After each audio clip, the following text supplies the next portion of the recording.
For 20 years, he has always dressed in black and white. He is always alone. Loneliness seems to be the only word that can describe this man. His job is to attend funerals every day and take care of the funeral arrangements for those who had died alone. In the past 20 years, he has attended more than 1,000 funerals. He searches for the deceased's belongings as much as possible to write their eulogies. However, his rigorous work attitude has made him unpopular at the company. When faced with unclean ashes, Mr. May always waited until the last day to handle them, as this gave the ashes a better chance of being reunited with their families. However, this increased the company's workload, and the management, in a fit of anger, fired him. The deceased named Billy became Mr. May's last client. He decided to use his final 3 days on the job to find Billy's family. This will also bring his more than 20 years of rigorous work to a perfect conclusion. He went through Billy's belongings and eventually found a stack of yellowed film rolls among the clutter. He carefully developed the photos. They were pictures of Billy with his friends when he was young. The name of a food factory was printed on Billy's hat. Mr. May immediately followed this clue to the location and also met the friend in the photo.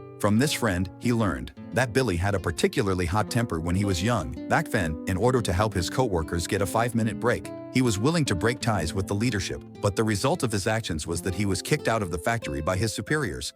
"You were best mates, really, for a time.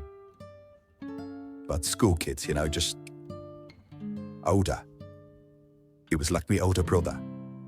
However, when Mr. May asked him if he would like to attend Billy's funeral, the man hesitated and politely declined. Mr. May seemed to have expected this outcome. If someone cared about him, he wouldn't have died alone. After returning home, Mr. May was still concerned about the unclaimed ashes, but at this point, his concern seemed unnecessary. The secretary was annoyed as she poured out the ashes. She was wearing a purple suit that showed no respect for the deceased. All the unclaimed ashes were poured into a pit. Seeing this, Mr. May went to the company with a heavy heart, but the leadership told him, "You must face the death of deaths, funerals of the living. So if there's no one there, there's no one to care. I don't no funeral, no sadness, no tears. What do you think?" "I can't say that I thought of it that way, Mr. Pritchard." The leader's indifference left him speechless. He had never imagined that people could become so cold toward one another because of money. But when he looked down and looked through Billy's belongings again, he still didn't want to give up. He pleaded with his boss to give him a few more days. He had to take responsibility for the last client, but his boss's words were very clear. He could complete this last case, but all subsequent expenses would be his own responsibility. Mr. May then patiently searched for clues. Fortunately, he found the address of Billy's daughter. After a day of running around, Mr. May found Billy's daughter at a stray dog shelter. "I have some sad news, I'm afraid.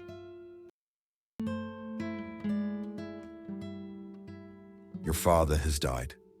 Upon hearing the news of her father's death, Kelly visibly startled, but quickly put on an indifferent expression. It is clear that she does not have a good relationship with her father. Mr. May handed her the photo album. When Kelly saw the photos her father had treasured, her forced composure completely collapsed. On the way to the station to see Mr. May off, Kelly kept complaining that her father had never fulfilled his responsibilities. He had disappeared without a trace back then and hadn't even written her a single letter. As she parted with Mr. May, Kelly took out the only photo she had of her father. It was a group photo of him and his comrades, although he knew that there was an irreconcilable conflict between Kelly and his father. Before leaving, he still asked her if she wanted to attend his father's funeral. But before Mr. May could finish speaking, Kelly interrupted him. He was rejected once again. At that moment, Mr. May's mood was particularly gloomy. This was not just confusion but more self-blame. His arrival stirred up painful memories among his relatives. But for Mr. May, he still had to keep searching for clues about Billy, because by then, he had already regarded Billy as a friend.